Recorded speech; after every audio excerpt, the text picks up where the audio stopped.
School অফিসে টিফিনে হোক বা ব্রেকফাস্ট আর না হলে ডিনারে এইভাবে হেলদি রেসিপি বানাতে মন চাইলে এই রেসিপিটা একদিন হলেও বাড়িতে বানিয়ে দেখতে পারেন। বানানো একেবারেই সহজ আর খেতেও ভীষণ ভালো হয়। বানানোর জন্য খুব বেশি উপকরণ বা সময়ের প্রয়োজন পড়বে না। নমস্কার, আমি রুমি, আপনাদের সবাইকে আবারও একটা দারুণ স্বাদের রেসিপিতে স্বাগত। প্রথমে একটা বড় সাইজের মিক্সিং বোল নিয়েছি, তার মধ্যে দিয়ে দিলাম মেজারিং কাপের 1 কাপ আটা। এখানে 150 গ্রাম আটা আছে। এবার আমি দিয়ে দিলাম সামান্য পরিমাণ লবণ, খুবই সামান্য পরিমাণ দিতে হবে। তারপরে আটার সঙ্গে এইভাবে শুকনো করে মিশিয়ে নিলাম। তারপর বেশ কিছুটা পরিমাণ জল দিতে হবে আর একটা পাতলা ব্যাটার রেডি করে নিতে হবে। মিশ্রণটা মিডিয়াম বা ঘন করে রাখা যাবে না, একটু পাতলা করেই ব্যাটারটা রেডি করতে হবে। খুব ভালো করে ব্যাটারটা রেডি করে নিয়েছিলাম। এখন মিশ্রণটার মধ্যে দিয়ে দিলাম 2টো ডিম। ডিমটা চাইলে আপনারা কম বেশিও করতে পারেন। খুব ভালো করে ডিমটাও মিশিয়ে নিতে হবে। আর এইভাবে মিশ্রণটাকে প্রায় 2 মিনিট খুব ভালো করে ফেটিয়ে নিয়েছিলাম। মিশ্রণটা রেডি হয়ে গেছে, এক সাইডে রেখে দিচ্ছি। এবার একটা ফ্রাইং প্যানকে গ্যাসের ওভেনের উপরে বসিয়ে গরম করে নিয়েছিলাম।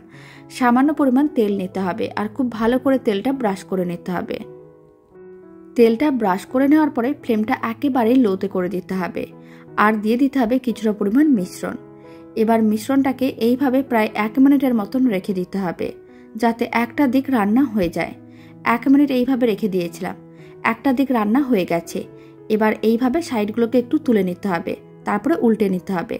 উল্টো দিকটাকেও একইভাবে আরও 1 মিনিট মিডিয়াম ফ্লেমে রান্না করে নিয়েছিলাম। দুদিকই বেশ হালকা লাল করে ভাজা হয়ে গেছে। এবার আমি কিছুটা পরিমাণ কুচনো পেঁয়াজ নিয়ে নেব। এইভাবে কুচনো পেঁয়াজটা দিয়ে দিতে হবে। আর আমি দিয়ে দিচ্ছি বেশ কিছুটা পরিমাণ কুচনো শসা। আর এইভাবে একটা সাইডে লম্বা করে দিয়ে দিতে হবে।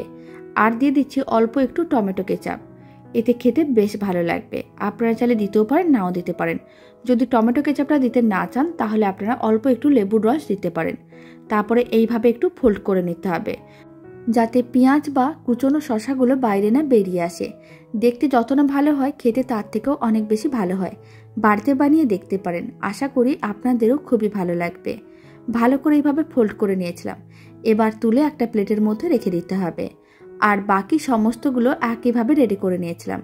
রেসিপিটা বানানোর জন্য খুব বেশি সময় বা খুব বেশি উপকরণের প্রয়োজন পড়ে না, আর খেতে ভীষণ ভালো হয়, যা ছোট থেকে বড় যে কেউ খুবই পছন্দ করবে।